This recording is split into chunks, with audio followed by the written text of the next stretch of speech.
नमस्कार दोस्तों, आज के इस वीडियो में आप लोगों का बहुत बहुत स्वागत है।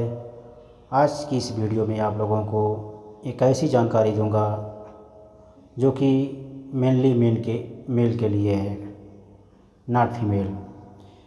मेनली ये प्रॉब्लम मेल में होने वाली है और इस प्रॉब्लम की वजह से मेल को कभी कभी शर्मिंदगी झेलनी पड़ती है अपने पार्टनर के सामने। ये है प्रॉब्लम, सेक्स रिलेटेड प्रॉब्लम है, जिसकी वजह से वो अपने पार्टनर को सेटिस्फाइड नहीं कर पाते हैं। और इस प्रॉब्लम को इंग्लिश में कह सकते हैं प्री मैच्योर एजेकुलेशन, और हिंदी में इसको बोलते हैं शीघ्र पतन। जब वो अपने पार्टनर को सेटिस्फाइड नहीं कर पाते हैं और उनका एजुकेशन अपने पार्टनर के सेटिस्फाइड्स के पहले ही हो जाता है, इसको बोलते हैं प्री मैच्योर इजैकुलेशन। इसका ट्रीटमेंट तो करने के लिए समय लगता है, लेकिन इसके ट्रीटमेंट के लिए कुछ टेम्पोररी दवाएं हैं जिसका इस्तेमाल कर सकते हैं। परमानेंट सलूशन के लिए आप डॉक्टर से कंसल्ट करिए, और टेम्पोररी ट्रीटमेंट जो है, कुछ दवाएं मार्केट में आती हैं, इससे आपका ट्रीटमेंट हो सकता है ऑन द स्पॉट। जैसे कि आप इंटरकोर्स करने के लिए जाते हैं तो कैसे करें और कितने देर पहले दवा खाएं, और इस दवा का क्या साइड इफ़ेक्ट हो सकता है, उसके बारे में बताएंगे। तो कुछ दवाएं जो हैं आपके सेक्स पावर को बढ़ा सकती हैं, जैसे कि मार्केट में आने वाली दवाएं हैं सिलिंड्राफिल और डेपेक्साटीन करके है। ब्रांड नेम से है मैनफोर्स, वियाग्रा, जो कि मार्केट में इजीली अवेलेबल हैं। इसको आप खा के अपनी प्री मैच्योर एजुकेशन को और इरेक्टाइल डिस्फंक्शन को कुछ देर के लिए ठीक कर सकते हैं। लेकिन इसको भी खाने का एक तरीका है, कैसे इस दवा को खाएं और कितने देर पहले खाएं कि अपना वर्क अच्छे तरह से कर सके, लॉन्ग लास्टिंग इसका एक्शन हो सके। तो अगर आप मैनफोर्स या वियाग्रा लेते हैं तो इंटरकोर्स से पहले या सेक्स से पहले कम से कम 2 घंटा पहले इस दवा का इस्तेमाल करें। अगर बहुत जल्दी हो तो 1 घंटा 1.5 घंटा पहले इस्तेमाल, लेकिन अगर जल्दी नहीं है तो कम से कम 2 घंटा पहले इस दवा का इस्तेमाल कर लें। अगर आप बहुत दिनों बाद इंटरकोर्स करने जाते हैं तो सबसे पहले इंटरकोर्स से पहले आप मास्टरबेशन कर लें, ताकि जो एक्साइटमेंट होता है ज़्यादा दिन का वो ख़त्म हो जाए।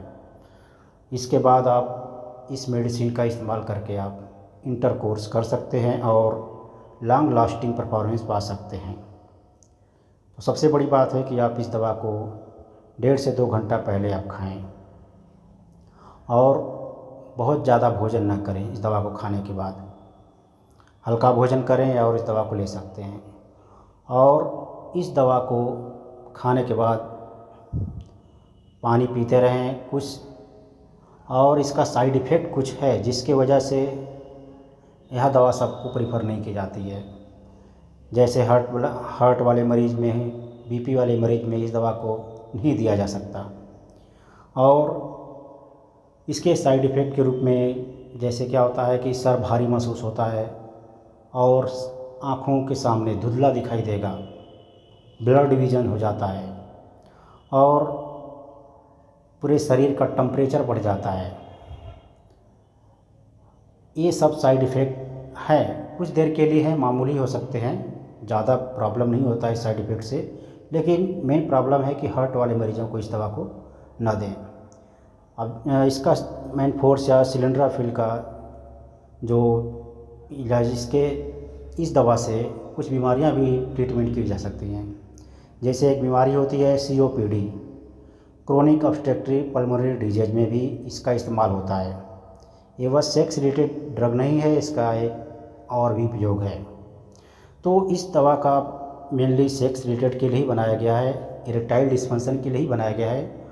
और मेनली टेम्पररी सलूशन है, परमानेंट सलूशन नहीं है। इससे आप परमानेंट इलाज नहीं कर सकते। परमानेंट इलाज करने के लिए आप डॉक्टर से संपर्क करिए, और अगर टेम्पररी सलूशन चाहिए तो इस दवा का इस्तेमाल कर सकते हैं। और इस दवा के आदी मत बनिए, धीरे धीरे इस दवा को कम करते जाइए और क्विट करिए। अगर आप रेगुलर इंटरकोर्स करते हैं तो आपको इस दवा की ज़रूरत नहीं पड़ेगी। अगर आप वीकली या बहुत दिनों के बाद इंटरकोर्स करने जाते हैं तो इस दवा की ज़रूरत पड़ सकती है, क्योंकि उस समय एक्साइटमेंट ज़्यादा रहता है और एक्साइटमेंट की वजह से प्री मैच्योर एजुकेशन हो जाता है। तो आप अगर रेगुलर इंटरकोर्स कर रहे हैं तो इस दवा को न ले तो बेटर होगा। और ज़्यादा दिन के बाद इंटरकोर्स करने जा रहे हैं तो इस दवा का आप इस्तेमाल कर सकते हैं।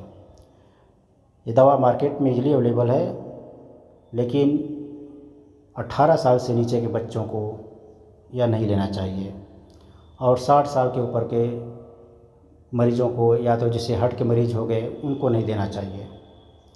यही थी जानकारी जो कि मेनली मेन के लिए है। यह दवा पेनिस में ब्लड फ्लो को बढ़ाकर उसको स्ट्रांग बना देती है, जिसकी वजह से प्री मैच्योर एजुकेशन नहीं होता है। इसका मेन काम है कि जो ब्लड फ्लो है पेनिस में, उसी को बढ़ा देती है, जिसकी वजह से वो इरेक्टाइल डिस्फंक्शन ख़त्म हो जाता है और पेनिस इरेक्ट हो जाता है ज़्यादा देर के लिए, और प्री मैच्योर एजुकेशन नहीं हो जाता है।